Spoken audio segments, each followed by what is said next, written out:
Muhammadiyah dengan Salafi. Muhammadiyah dengan Salafi. Masih khair. Pertama beda namanya, itu sudah pasti. Pertama Muhammadiyah dimulai dari M ujungnya H. Kedua Salafi dimulai dari S ujungnya I. Ya, itu satu. Yang kedua beda sifatnya. Kalau Muhammadiyah itu ormas. Ormas itu disebut dengan jama'iyah. Ormas itu sarana untuk memudahkan umat Islam dalam beraktivitas sesuai dengan kemudahan yang dia pilih. Misal, ada banyak ormas di Indonesia. Muhammadiyah lebih memfasilitasi pada kultural, dakwah kultural dan pendidikan. Misal, dari pendidikan ada membangun, misalnya dari mulai sekolah-sekolah sampai universitas tingkat paling tinggi. Ada UMJ, UMG, ya. Kemudian di dekat-dekat sini ada juga ya, ada UHAMKA dan sebagainya, dibangun supaya dengan pendidikan itu masuk nilai-nilai keislaman. Jadi sarana sifatnya. Dakwah kultural dengan budaya, dengan pendekatan kemasyarakatan, ya, bangun rumah sakit, ya, macam-macam dan sebagainya. Arahnya ke situ. Juga punya fokus saat mulai didirikan Kiai Ahmad Dahlan, terinspirasi oleh Syekh Muhammad Rashid Ridha, ya, dengan nasihat gurunya juga yang menjadi guru yang sama pada Kiai Haji Muhammad Hashim Al-Asy'ari, namanya Syekh Ahmad Khatib Al-Minangkabawi. Jadi ingat ya, Kiai Haji Hashim Asy'ari dengan Kiai Haji Ahmad Dahlan itu sesungguhnya saat mulai berangkat ke Mekahnya pun sebelum berangkat itu punya guru yang sama, karena dua-duanya bersaudara.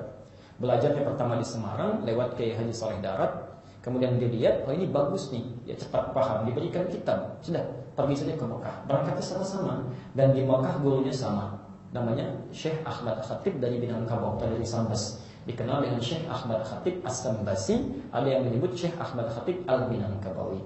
Ya, pendidiknya, mohon maaf, dua-duanya ini Ahmad Dahlan asalnya bukan Ahmad Dahlan namanya, asalnya Muhammad Darwish. Cuma nanti sepulang dari Makkah dirubah namanya menjadi Syekh Ahmad Dahlan. Ya, Hashim Asy'ari tetap dengan nama yang sama. Pulanglah beliau setelah belajar, pulang ke Nusantara, ya, sekarang dikenal dengan Indonesia, melihat ada hal-hal yang tidak tepat, ya. Ada yang berlebihan meminta kepada kuburan, minta sesajen, minta macam-macam dan sebagainya. Dan secara akidah sudah keliru. Ya. Orang menyembah Allah katanya Islam, tapi yang dibawa-bawa sapi. Ya. Mohon maaf gitu ya. Yang punyanya aja Pak Slamet, misalnya, itu kan menyembahnya kepada Allah. Ini kiainya diberi nama Kiai Slamet, tapi sapi bentuknya. Ya. Nah, atau kerbau, ada kerbau Kiai Slamet kan, yang disebut demikian. Nah, atau sudah salah arah gitu. Ada yang menyembah binatang, ada yang menyembah benda, macam-macam, maka diluruskan. Maka untuk mempermudah itu kalau sendirian kan tidak mudah. Maka didirikanlah satu organisasi disebut dengan jam'iyah, ormas, ya, organisasi masyarakat. Bahasa Arabnya jam'iyah, untuk memudahkan dakwah itu supaya sampai dengan baik. Misi pertamanya memperbaiki akidah supaya benar, lurus, baik. Itu sepakat, saudaranya pun paham. Kiai Haji Hasan Asy'ari itu mengerti betul, ya. Kemudian yang kedua tadi kultural dengan pendidikan supaya lebih pintar, lebih bagus, lebih maju cara pemikirannya. Maka itu arahnya, ya. Sisi yang lain melengkapi, misal NU didirikan itu 14 tahun setelah Muhammadiyah didirikan. Muhammadiyah 18 November 1912, NU 31 Januari 1926. Untuk membackup di Turaf, di Kiai Haji Muhammad Hashim Asy'ari ketika pulang, beliau tahu Kiai Ahmad Dahlan berdakwah dengan itu, tidak ada masalah. Buktinya selama 14 tahun tidak pernah mendirikan organisasi.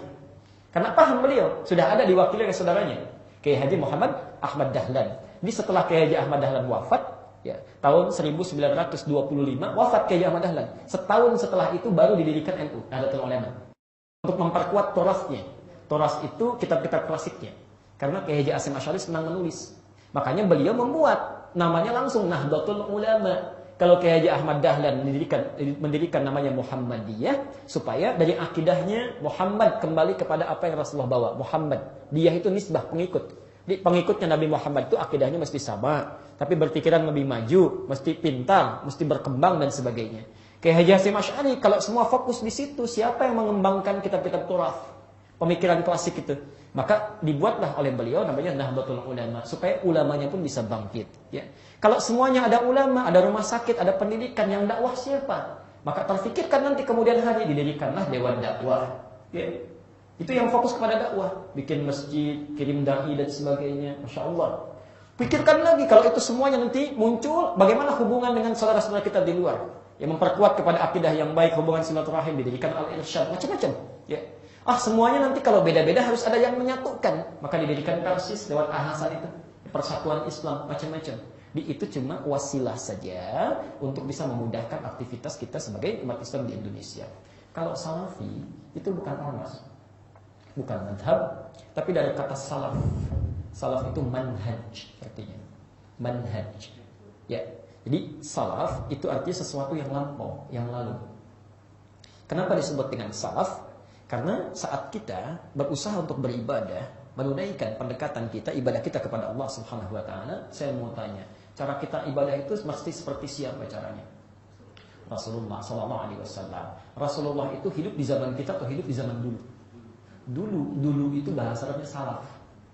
Salaf. Ya. Jadi mengikuti yang dulu bahasa Arabnya salaf. Kalau disebutkan mengikuti i itu ditambah ujungnya dalam bahasa Arab dengan ya nisbah. Ya nisbah itu gampangnya tambah i saja depannya. Ujungnya tambah i. Misal salaf dulu, ikut yang dulu disebut dengan salafi.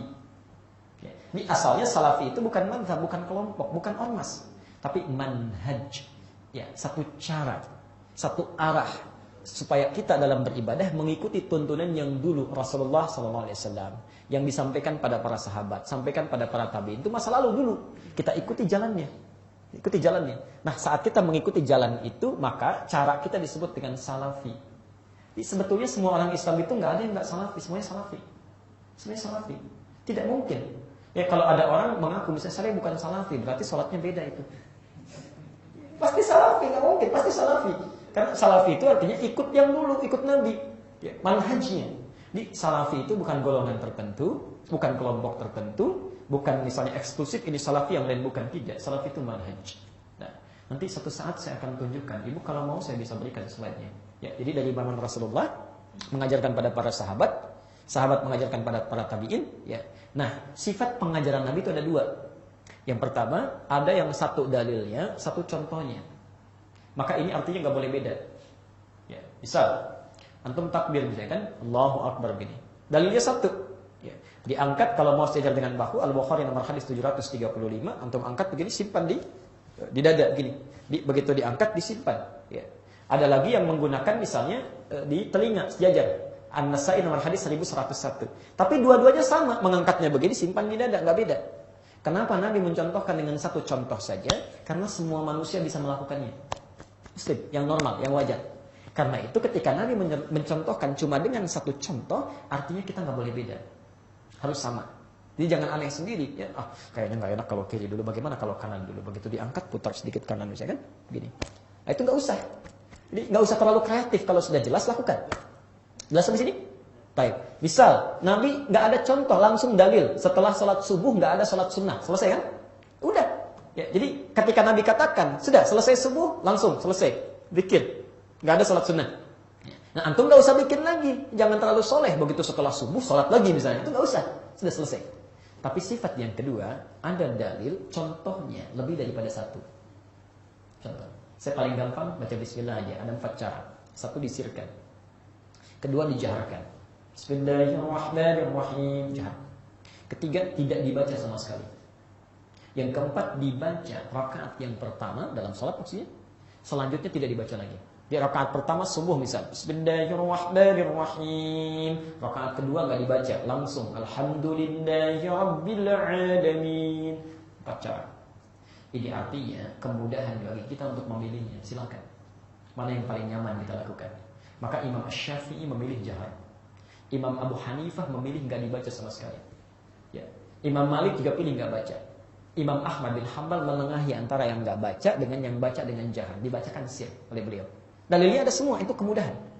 Nah, saat antum memilih salah satu dari yang 4 tadi, itu disebut pilihannya disebut dengan madhab.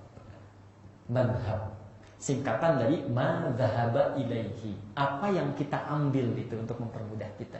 Yang 4 disebut dengan manhaj, salafi, nyambung kepada Nabi. Memilih satu di antara yang 4 disebut dengan madhab. Terus, maka dari sini nanti dikenal istilah madhab Hanafi, madhab Maliki, madhab Syafi'i, madhab Hambali. Ada semua. Ya, runtutannya ada. Ya. Karena itu, semua yang Imam Syafi'i itu salafi. Imam Abu Hanifah salafi. Semuanya salafi. Tapi ketika memilih salah satu untuk memudahkan, kan nggak mungkin dalam sholat dibaca 4-4-nya. Ya. Begitu baca pertama kali, Bismillahirrahmanirrahim. Baca lagi, Bismillahirrahmanirrahim. Baca. Langsung Alhamdulillah. Bisa. Itu nggak mungkin, pilih salah satu. Pilih salah satu. Maka saat Anda memilih disebut dengan madhab. Yang jadi persoalan ketika guru ini mulai mengajar, pindah ke satu tempat yang penduduknya belum tahu sama sekali bacaan, saya ingin tanya, apakah diajarkan keseluruhan caranya atau pilih salah satu? Pasti pilih salah satu. Kalau diajarkan semua jadi bingung orang, karena belum tahu kan? Maka dipilih salah satu. Maka sampai hari ini di Timur Tengah itu dan sekitarnya itu punya madhab, pilih salah satu. Ya. Di Saudi misalnya, itu teluk semua lah. Uni Emirat Arab, Qatar dan sebagainya, itu disirkan bacaannya, bismillahnya. Mereka memilih dari Ahmad bin Hanbal. Ya. Masya Allah. Misal, kayak Mesir sana, ya, kebanyakan dia Syafi'i, dijaharkan. Ya. Afrika Utara sebelah sana, Maliki, nggak dibaca sama sekali. India, Pakistan, Hanafi. Ya. Masya Allah, dipilih. Jadi nggak ada masalah, mereka nggak ada Ramadannya 2 kali, pasti sekali. Ya. Idul Fitrinya sekali. Ya. Nah, yang saya tanyakan di Indonesia itu, ya, yang mana itu? Orang Indonesia, orang tua kita itu orang hebat, semua dipelajari. Ya, di orang tua kita dulu belajar, ada yang ke Madinah, ada yang ke Mekah. Mekah dengan Madinah aja bisa beda itu diantaranya. Mekah tarawihnya 23, Madinah bisa 36. Kan? Baik, mari kita lihat. Ada yang kemudian ke India, ke Pakistan belajar, ada yang ke Mesir, ada yang ke Libya, ada yang ke Tunisia, ulang lagi. Misal orang Bandung datangnya misalnya ke Mesir, ya orang Betawi pergi ke Madinah, Masya Allah. Orang Padang misalnya perginya ke India, ke Pakistan. Begitu pulang, maaf. Nah, kalau di Mesir subuh kan kunut, Syafi'i, ya. Kemudian kalau yang di Saudi, nah, dia Hambali, dia nggak kunut kecuali nazilah. Ya. Kalau yang di Pakistan juga nggak kunut. Masya Allah. Begitu pulang yang jadi masalah, misal orang Bandung mainlah ke Jakarta, ketemu orang Betawi. Ya. Belum belajar yang di sini, dipelajari yang lain. Belum ketemu satu dengan yang lainnya. Dua-duanya salafi sebetulnya. Ya, cuma satu belum mempelajari yang lainnya. Maka apa yang jadi persoalan ketika sholat di belakang orang yang tidak kunut, kemudian menyimpulkan salah nih kayaknya. Di persoalan nih salah. Nah, itu masalahnya. Jadi khilafiyah yang muncul itu sering terjadi bukan karena persoalan hamdallah, bukan karena persoalan salafi atau bukan.